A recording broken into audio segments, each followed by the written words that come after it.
Tuloy na nga natin ang 3 destinations 1-day tour dito sa probinsya ng Rizal. At nakarating na nga tayo sa ikatlong destinasyon, ang Pililla.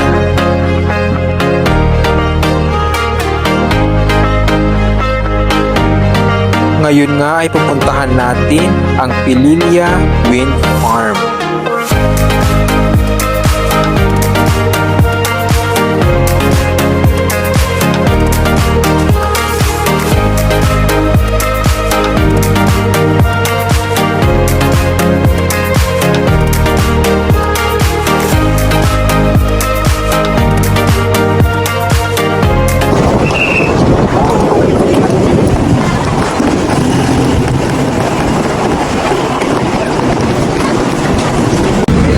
Parking fees 20 pesos sa Broom Broom.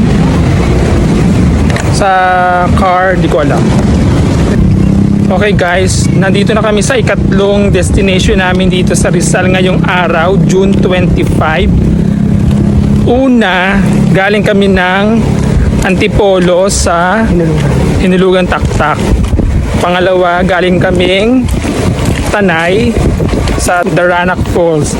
Ngayon, ito na yung aming third destination ngayong araw. Panghuli nito kasi hapon na. Ano to, Dol? Wind Farm ng Pililla, Rizal. Pamalakas.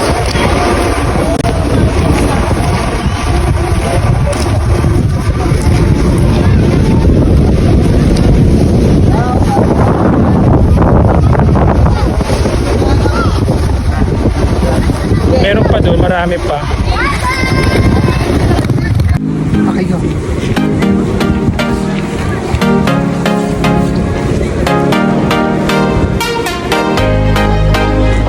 On this site, sit 27 wind turbines from Gamesa of Spain, arranged in 3 clusters as tall as a 33-story building.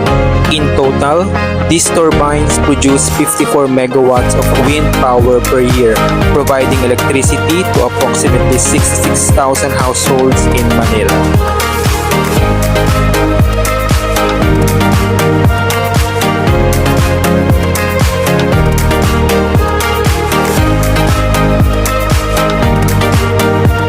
So ito yung view dito sa may Pililla Windmills.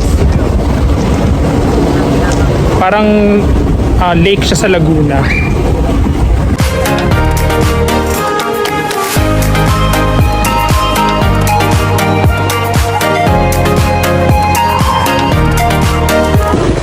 So buti nakisama yung panahon ngayon, hindi siya umuulan. Kasi yung mga nakaraang araw, mga ganitong oras na mga hapon na, nag-start na siya umulan.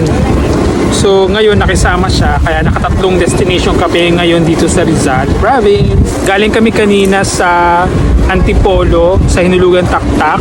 Pangalawa, galing kami sa Tanay, Rizal, sa may Daranac Falls.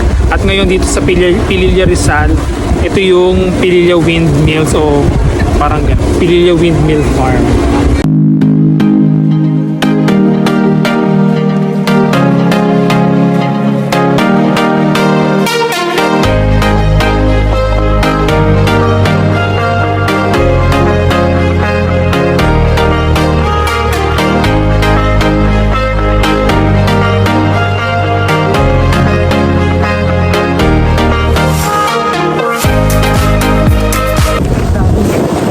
Okay guys, so pauwi na kami. Bali, itong Pililla Windmill is hanggang 6 o'clock ng gabi. So ngayon is mag 5:30 PM na. Bali, nagugutom na kami. Baka mag-dinner na kami ni Madam. At magko-coffee siya. At ako na rin siguro. Balik kami ng Tanay para magkumain at mag-coffee. Bye! Grabe, sobrang hangin.